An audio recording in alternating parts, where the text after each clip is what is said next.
Hey guys, it's Miss Trapp, and today I get to read with you chapter 4 from The Mouse and the Motorcycle. And I'm really excited to get started, so let me go ahead and share my screen. That way you can follow along with me. Okay, so this is chapter 4, and it is called Keith. Ralph did not know how much time had passed before he was awakened by the lamp on the bedside table shining down on him. He squeezed himself into the tiniest possible ball, wrapped his tail around his body, and tried to make himself as thin as the apple core. So, right there, I would stop my class and say, okay, what did you just hear? As thin as the apple core. Okay, good. That would be a simile because you're comparing two opposite things. Good. And using as.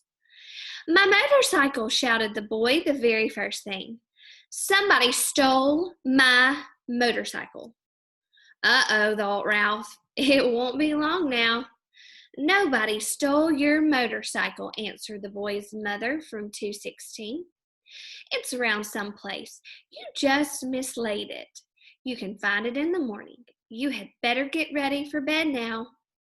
No, I didn't mislay it, insisted the boy. I put it right here on the table beside my sports car. You'll find it someplace, said his mother, not much interested. Boys were always losing things. While Ralph cowered behind the apple core, Keith opened the drawer of the bedside table and slammed it shut. He jerked back the bedspread, yanked the pillows off the bed, and threw them back. And then he got down on his hands and knees and looked under the bed and the table. Ralph wrapped his tail more tightly around his body. Here it comes, he thought. So Ralph is kind of bracing himself for what's about to happen. The boy's face appeared in the opening at the top of the wastebasket. Ralph's heart raced like a motor. Ooh, did I hear another simile? Raced like a motor. Ha, said the boy to himself. Here it is. I wonder how it got there. His hand came into the wastebasket to seize the motorcycle and lift it out. Still leaning over the wastebasket, he examined the bent handlebar and chipped paint. That's funny, he remarked out loud. It must have rolled off, but I don't see how it could. The boy did the natural thing for a boy to do. He looked into the wastebasket again. Ralph closed both eyes tight and waited. He wished he had not eaten so much of the apple core. If he had not been so greedy, the core would have been thicker, and he would have been thinner. Hey, whispered the boy, obviously very much surprised. How did you get in here? He was very careful to keep his voice lower than the sound of the breezes in the pines outside the window. Ralph did not move. He was grateful for the boy for not touching the apple core, even though it was really no protection at all. Psst, whispered the boy. Are you asleep? Still, Ralph remained motionless except for a slight quiver of his whiskers, which he was unable to control. The boy was silent, but the mouse could feel the rhythmic drafts of his breathing. The boy must be thinking. But what was he thinking? That was what was worrying Ralph. No, said the boy to himself. No, it couldn't be. Couldn't be what? Wondered Ralph, who was beginning to feel cramped from crouching behind the apple core. Hey, wake up, whispered the boy. That was the last thing Ralph wanted to do. Come on, pleaded the boy. I won't hurt you. Ralph considered. After all, what did he have to lose? If he stayed in the wastebasket, he was almost certain to get dumped in the incinerator. He might as well come out from behind the core. If he did, he might find some opportunity to escape. Cautiously, he moved his head from his paws and opened one eye. Okay, so he's gingerly opening his eyes to look up at the boy. The boy was smiling down at him, encouraged. Ralph opened the other eye and he lifted his head. That's the stuff, encouraged the boy. Now come on, tell me. Did you or didn't you ride my motorcycle off the bedside table? This took Ralph by surprise. He had not expected the boy to guess what happened. Well, yes, I guess you might say I did, confessed Ralph, rubbing his aching muscles. I thought so. Neither the mouse nor the boy was the least bit surprised that each could understand the other. Two creatures who shared a love for motorcycles naturally spoke the same language. That must have been some accident. Did it hurt? Oh, some, answered Ralph with a display of bravado. Anyway, I didn't exactly ride it. I really coasted off. The telephone rang and it startled me. Now, how about getting me out of here? Just a minute, said the boy. How did you get up here in the first place? Climbed, stupid, on the telephone cord. Ralph instantly regretted his rudeness.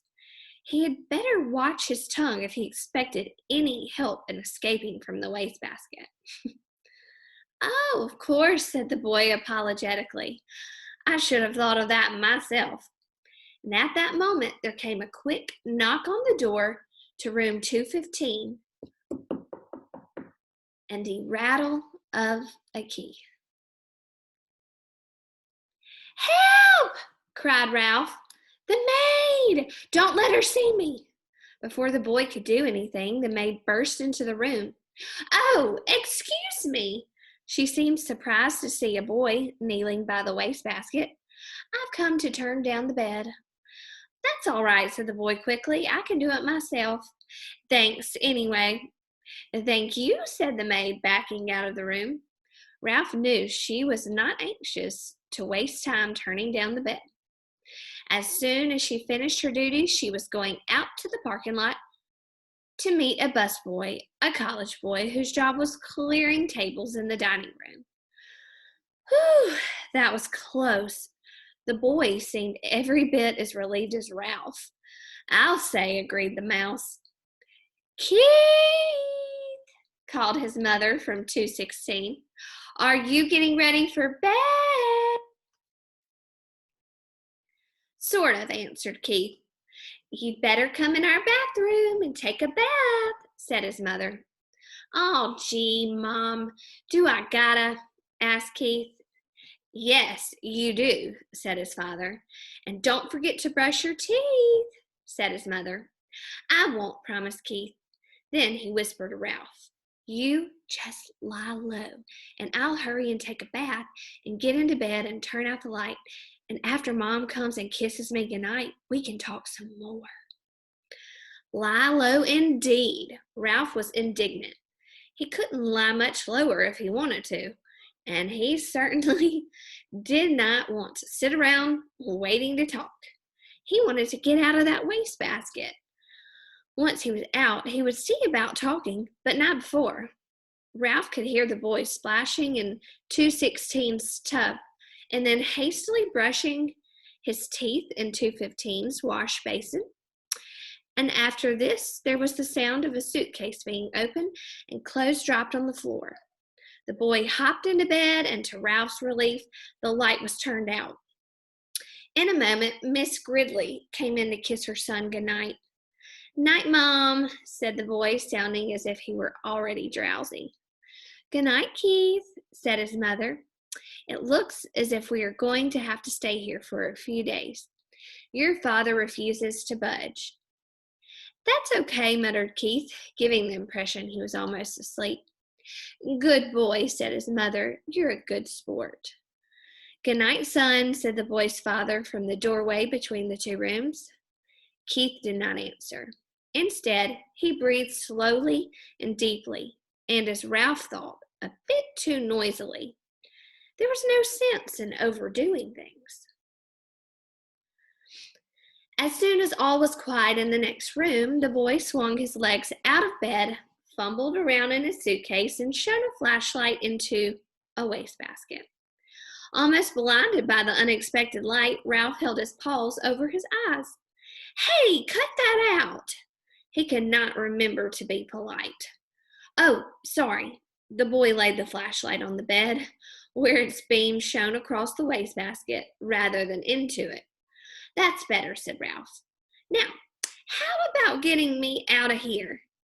And as an afterthought, he added, please. The boy ignored the mouse's request. How would you like to ride my motorcycle? He asked. Ralph's heart skipped a beat, like a motor missing on one cylinder. Another simile.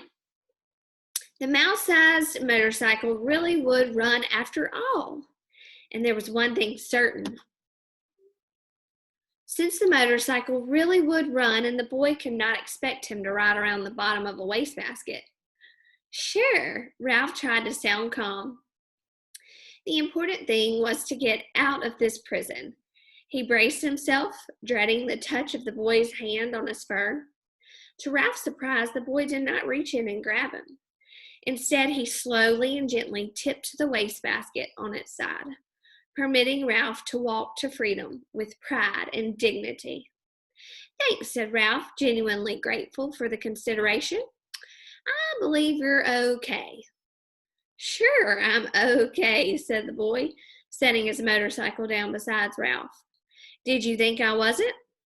Well, you never can tell. Ralph put his paw on the handlebar of the motorcycle. It's a real beauty. Even with a bent handlebar, I am sure sorry about that. Forget it, said the boy reassuringly. It won't hurt much. The motorcycle will still run. Ralph threw his leg over the motorcycle, settled himself comfortably in the seat. Perfect. Just perfect. The boy was obviously delighted that his motorcycle was just right for a mouse. Ralph could not have agreed more heartily. It was perfect, except for one thing. He did not know how to start it. Well, go on now, said the boy. Ride it. Ralph was ashamed to confess his ignorance. I don't know how to start it, he admitted. It's the first motorcycle I've ever had a chance to ride. Well, you have to make a noise, the boy explained matter-of-factly. These cars don't go unless you make a noise.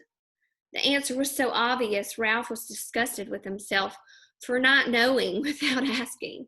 He grasped the hand grips and, fearful lest his noise be too squeaky, managed a... Sure enough, the motorcycle moved. It really and truly moved across the threadbare carpet. Ralph was so excited that he promptly forgot to make the noise. The motorcycle stopped. Ralph started it again. This time he remembered to keep on making the noise.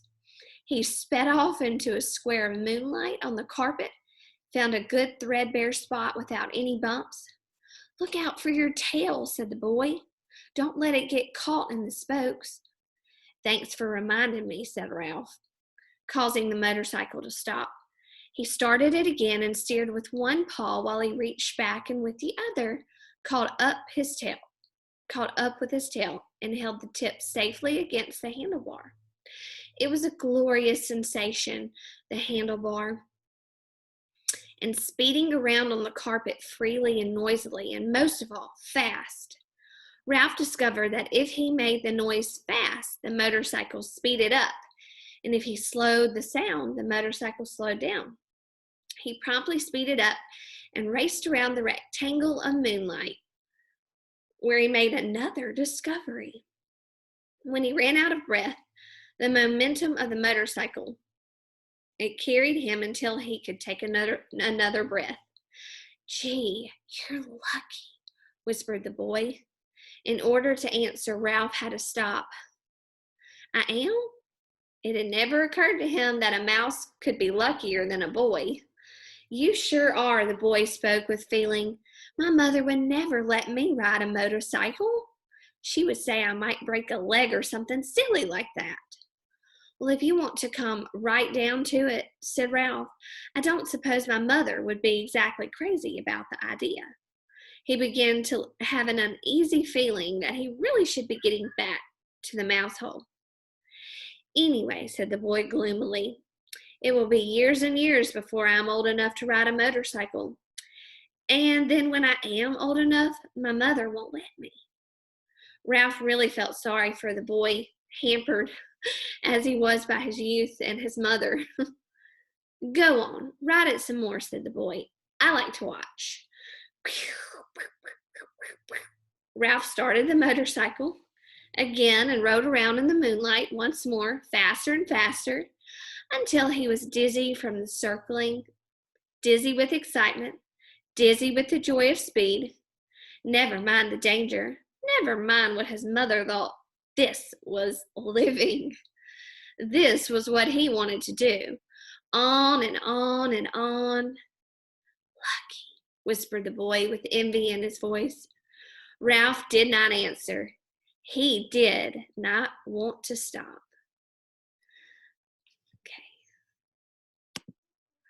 Okay, guys, so that was chapter 4, and it was a really good chapter because he's finally discovering the character of Keith and what type of boy Keith is, because he was a mystery. He didn't know how Keith was going to react to finding a mouse in his trash can, basically. It seems as if they may have a pretty good relationship just by judging by that chapter. I really hope you enjoyed chapter 4, and then we'll see you back for chapter 5. Great to see you guys. Bye.